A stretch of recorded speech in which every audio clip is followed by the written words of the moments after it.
Something very serious is happening to the American steakhouse, and almost no one wants to say it out loud. These 12 major steakhouse chains are disappearing forever. I have been watching these brands for years, and what is happening now is not a temporary slowdown. This is the moment when thousands of dining rooms that used to be packed with families on a Friday night are turning into empty buildings with weeds growing through the parking lots.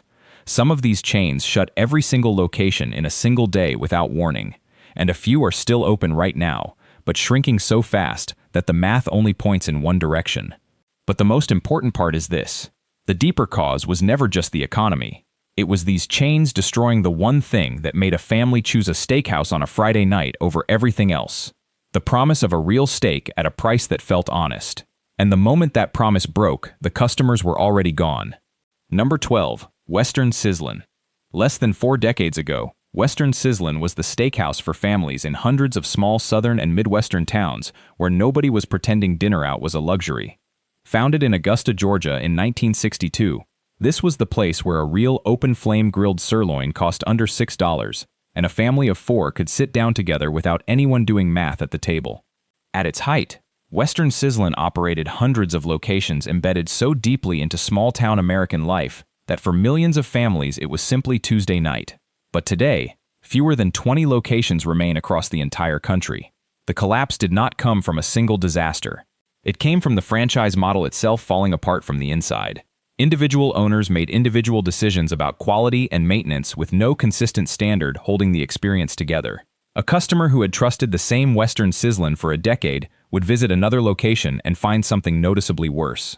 The steak that once justified the drive stopped tasting the same. The dining room that once felt like a reliable neighborhood anchor started feeling neglected. The brand that had meant something specific in hundreds of small American towns gradually stopped meaning the same thing at any 2 of them.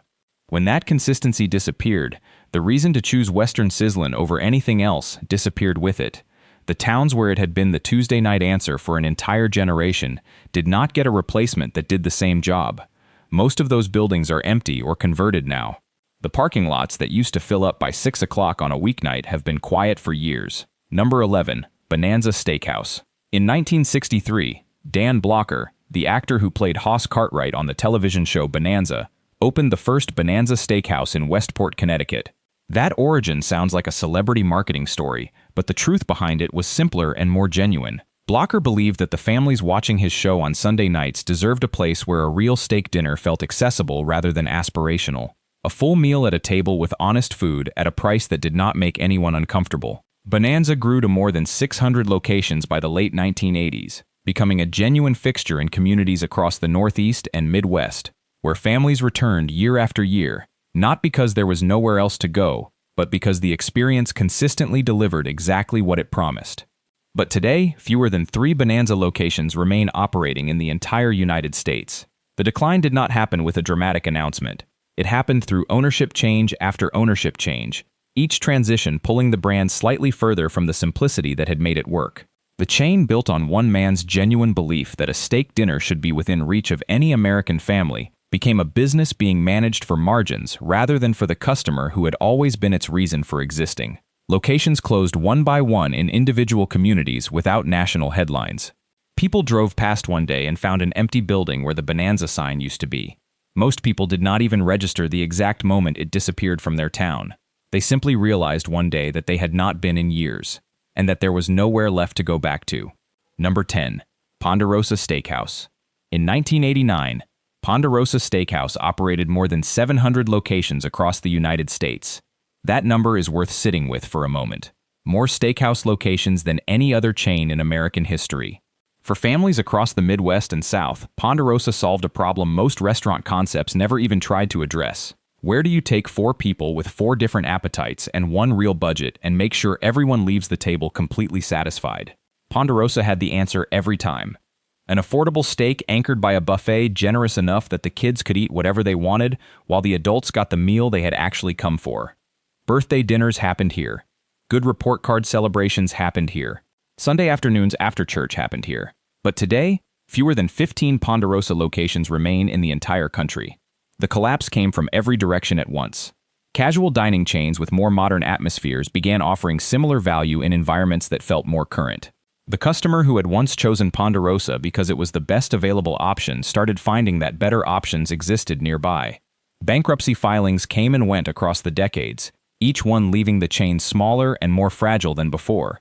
From 700 locations to dozens to fewer than 15, the families who had spent real moments of their lives in those wide booths over carved roast beef and soft-serve ice cream watched the nearest location close and found that nothing waiting to replace it understood what used to happen inside those buildings. That specific combination of a real steak and a generous buffet at a price a working family could absorb without feeling it has simply disappeared from the American map. Number 9. Bugaboo Creek Steakhouse. Bugaboo Creek Steakhouse sold something that had almost nothing to do with steak. It sold the experience of being 9 years old in New England on a Friday night and walking into a place that felt like a completely different world. The Canadian Wilderness Lodge theming was immersive and genuinely detailed. Animatronic animals mounted across the walls, a moose that moved, a raccoon that spoke, a fish that sang, creatures that made children grab their parents' arms and point. And underneath all of that spectacle was a genuinely good steakhouse. Real quality food at prices a family could manage, which meant parents had a real reason to agree every time the kids asked to go back. At its peak, Bugaboo Creek operated dozens of locations across New England and the Mid-Atlantic, building loyal customer bases rooted in actual childhood memory rather than advertising. But today, Bugaboo Creek does not exist anywhere in the United States. The final location closed permanently on June 29, 2016. The chain filed for bankruptcy in 2010, and the closures came steadily from that point forward. As financial pressure mounted, investment in maintaining the animatronic systems and elaborate theming was cut. The moose stopped moving as reliably. The maintenance that had kept the experience feeling alive became inconsistent. A child who had been completely enchanted on a first visit returned to find something that looked the same from outside, but had quietly lost the thing that made it worth the drive. When the spectacle faded, there was nothing left to come back for. An entire generation of New England children grew up and had their own children and discovered there was no version of that Friday night experience left to give them. Number 8. Sizzler. Sizzler opened its first location in Culver City, California in 1958 and spent the following 6 decades solving a very specific American problem. A family that wanted something better than fast food but could not afford a full sit-down restaurant where someone brought the plates to the table. Sizzler split the difference perfectly. A real steak ordered at the counter at a price that felt honest, a salad bar generous enough to make the whole meal feel complete, and a dining room where nobody looked at you sideways for bringing the kids on a Thursday night. At its peak, Sizzler operated nearly 300 U.S. locations and was a genuine institution for working families across California and the West. But today, after 2 separate bankruptcies, only 74 Sizzler locations remain operating across the entire country. The first bankruptcy came in 1996. The second came in September 2020, when the pandemic forced dining rooms across the country to close, and Sizzler's already compressed margins collapsed completely. What made Sizzler's situation uniquely painful was how fast it happened. A chain that had served working families honestly for over 6 decades filed for Chapter 11 in the middle of a public health crisis with almost no time to prepare and no clear path forward. The locations that survived emerged into a restaurant landscape where the customer who had always been Sizzler's core, the family that needed a real sit-down meal at an affordable price, was now being pulled in every direction by delivery apps and fast casual options. Fewer and fewer of them found a reason to make the drive. The parking lots that once filled up early on a Friday evening are quiet now in most of the cities where Sizzler used to be the answer. Number 7. Lone Star Steakhouse. In the early 1990s, Lone Star Steakhouse built something that felt genuinely different from every other casual dining chain competing for the same customer. You walked in and there were peanut shells on the floor. Not as a gimmick, but as a statement. This place is not trying to impress you. It is trying to feed you well and make you feel comfortable doing it. Country music, cold beer, a real steak cooked the way you ordered it, and the specific freedom of cracking peanuts at a restaurant table while you waited. For a very specific kind of American customer, that combination was exactly right. Lone Star grew to more than 266 locations across the country through the mid-1990s, becoming a genuine regional institution in parts of the South and Midwest, where the combination of honest food and an unpretentious atmosphere felt like exactly what a Friday night was supposed to be. But today, Lone Star Steakhouse does not exist anywhere in the United States. The last location closed in 2019. The The collapse began in 2006 when the chain was taken private in a buyout that loaded it with debt it was never able to fully recover from. The 2008 recession hit before the financial restructuring was complete. Locations started closing across the country, not with dramatic announcements but quietly, one at a time, in towns where the Lone Star had been a Friday night institution for 15 years. The chain filed for Chapter 11 bankruptcy in 2017. By 2019, the last 4 continental U.S. locations had shut their doors permanently. The peanut shells are long gone. The buildings in most of those towns have different names above the doors now. The customer who had organized Friday nights around a place that felt genuinely unpretentious found there was nothing left that did the same job. Number 6. Stuart Anderson's Black Angus. For 5 consecutive years in the 1980s, Stuart Anderson's Black Angus was named the top steakhouse chain in the United States. 5 years in a row. That is not a marketing claim. That is a chain that had figured out something most restaurants spend decades trying to manufacture. How to make a customer feel that a real steak dinner was within reach without making the experience feel cheap. Stuart Anderson opened his first location in 1964 in the Pacific Northwest, and the brand he built around his name carried a specific promise that the name itself reinforced. This is not a corporation. This is a person who cares about the steak you are about to eat. At its peak, Black Angus operated hundreds of locations across the West and became a genuine institution for families who marked real occasions there. But today, only 31 Black Angus locations remain operating across the entire country, and the chain has been shrinking steadily for years. Anderson sold the business in 1972, and over the following decades it passed through ownership after ownership, each transition pulling the brand further from the simplicity that had made it work. By 2003, the chain was carrying approximately $202 million in debt against revenue that could not service it. Bankruptcy followed in 2009. The recovery left the chain smaller and operating in fewer markets than at any point in its history. The name Stuart Anderson still appears on the sign, but the person behind it, and the specific promise that name once represented, has been gone for decades. What remains is a fraction of what once made Black Angus the most trusted steakhouse name on the West Coast. Number 5. Steak and Ale. In 1966, a man named Norman Brinker opened the first steak and ale in Dallas, Texas, and invented something American dining had never quite seen before. A steakhouse that felt genuinely approachable, dark wood interiors, candlelit tables, a salad bar that Brinker himself pioneered as a concept, and a menu built around the idea that a good steak dinner should feel like a real occasion without requiring an occasion budget. Steak and Ale grew to more than 280 locations and became one of the most influential casual dining concepts in American restaurant history. Brinker would go on to build Chili's from the same philosophy. But on July 29, 2008, every single remaining Steak and Ale location in the country closed simultaneously. All 58 of them. On the same day. No gradual wind down, no phased closure plan. Employees showed up for their shifts and found the doors locked and a notice posted outside. The parent company had filed for Chapter 7 bankruptcy, and the chain that Norman Brinker had built into an institution was simply gone in a single morning. The cause was decades of debt accumulated through ownership changes and failed expansions that the business could never fully recover from. The 2008 financial crisis was the final pressure that collapsed what was already structurally broken. A chain that had pioneered the salad bar, shaped the entire casual dining category, and fed millions of American families across 4 decades of Friday nights, disappeared from the map in less time than it takes to eat dinner. The dark wood booths and the candlelight are gone. The parking lots where families gathered on Friday evenings belong to different businesses now. Number 4. Outback Steakhouse. Less than a decade ago, Outback Steakhouse was the default answer for a very specific kind of American occasion. A promotion at work, a birthday that deserved something better than fast food, an anniversary dinner that did not require a reservation 3 weeks in advance. Outback was where you went when you wanted to treat yourself without breaking the budget completely. The bloomin' onion arriving at the table before the meal was not just an appetizer, it was a signal that the evening had officially started. At its peak, Outback operated more than 750 locations across the country and was one of the most recognized steakhouse names in American dining. But by 2026, the closures are impossible to ignore. Parent company Bloomin' Brands closed 21 locations abruptly in 2025, with more following in 2026. From 750 locations to fewer than 650, and still shrinking. The core problem is a number that is hard to argue with.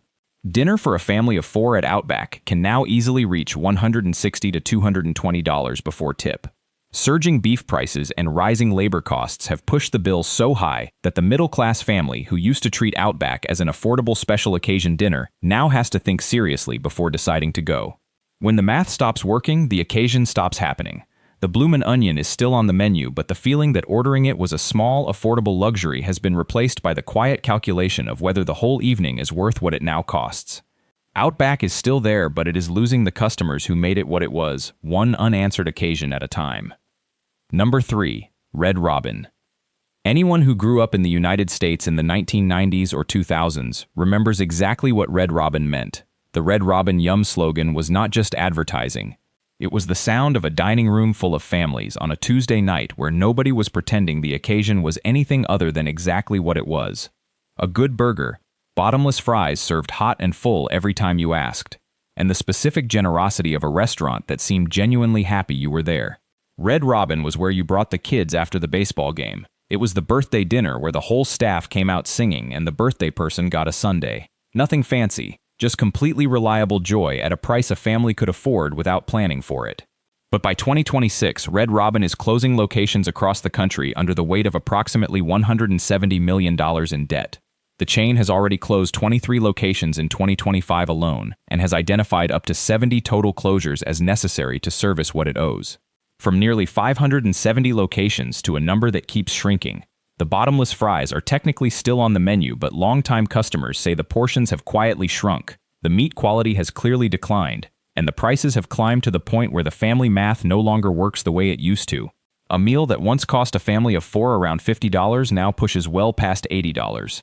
The yum is still printed on the cups, but the dining rooms that used to be loud with families on a weeknight are noticeably quieter now, and the locations that have already closed are not coming back. Number 2. Bennigan's. There was a version of a Thursday night in the 1980s and 1990s that millions of Americans knew by heart. The Irish pub atmosphere, the dark wood and the green, the Monte Cristo sandwich that people still talk about decades after the last one was served. Bennigan's was not selling Irish food. It was selling the feeling of a neighborhood pub that happened to have a full restaurant menu and was genuinely glad to see you no matter what day of the week you walked through the door.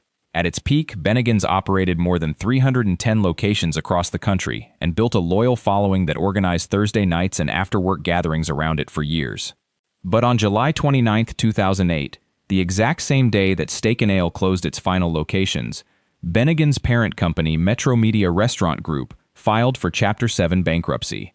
All 150 corporate-owned Bennigan's locations closed simultaneously, on the same day, without warning. Employees arrived for their shifts and found the restaurants locked. Customers who had been regulars for years showed up for dinner and found a notice on the door. The closure happened so abruptly that some locations still had food in the kitchens and reservations on the books. A handful of franchise locations survived for a few more years, but the chain, as most Americans knew it, was gone in a single morning. The Monte Cristo sandwich that so many people's mothers still talk about has not been served in a corporate Bennigan's in nearly 2 decades. The Thursday night institution that once felt permanent disappeared before most of its regulars even had a chance to say goodbye. Number 1. Ryan's Steakhouse. The number 1 spot on this list belongs to a name that meant something very specific to millions of working-class American families across the South and the Midwest. Ryan's Steakhouse. This was not a special occasion restaurant. This was Sunday dinner. The place where a family of 5 could sit down together after church and everyone could eat exactly what they wanted, without anyone at the table feeling the weight of what it cost. A real steak, a buffet generous enough that the kids could go back 3 times, and a dining room that felt genuinely comfortable for the kind of family that did not need the evening to be anything other than a meal together. At its peak, Ryan's operated more than 300 locations and was a genuine institution across the communities it served. But on January 15, 2021, the final Ryan's Steakhouse location closed permanently. The parent company had filed for bankruptcy for the 4th time and there was no recovery. What made Ryan's closure particularly painful was the way some of those final locations ended. Employees showed up for their shifts and found signs on the doors telling them the restaurant was permanently closed, effective immediately. No transition period. No final service. Just a sign and a locked door where a Sunday institution used to be. The bankruptcy had been building for years through mounting debt and rising food costs that made the all-you-can-eat steakhouse model increasingly impossible to sustain at prices families could actually pay. The dining rooms that once could not seat everyone who showed up on a Sunday afternoon are empty buildings now. The communities across the South and Midwest where Ryan's had been a Sunday ritual for decades did not get a replacement that understood what used to happen inside those buildings. That specific feeling, a real steak and a full buffet and a table big enough for the whole family on a Sunday afternoon, is simply gone from the American map. These 12 steakhouse chains did not disappear because Americans stopped loving a good steak. The love never went away. What went away was the promise. The specific, honest promise that a real steak dinner at a price a working family could afford was waiting behind that door. One by one, these chains broke that promise. They raised prices without raising quality. They changed ownership without protecting what made them worth choosing. They forgot the exact customer who had built everything they ever had. And when that customer finally stopped coming back, the parking lots went quiet and the signs came down. Which one of these steakhouses do you actually remember visiting? Drop the name in the comments below. I read every single one.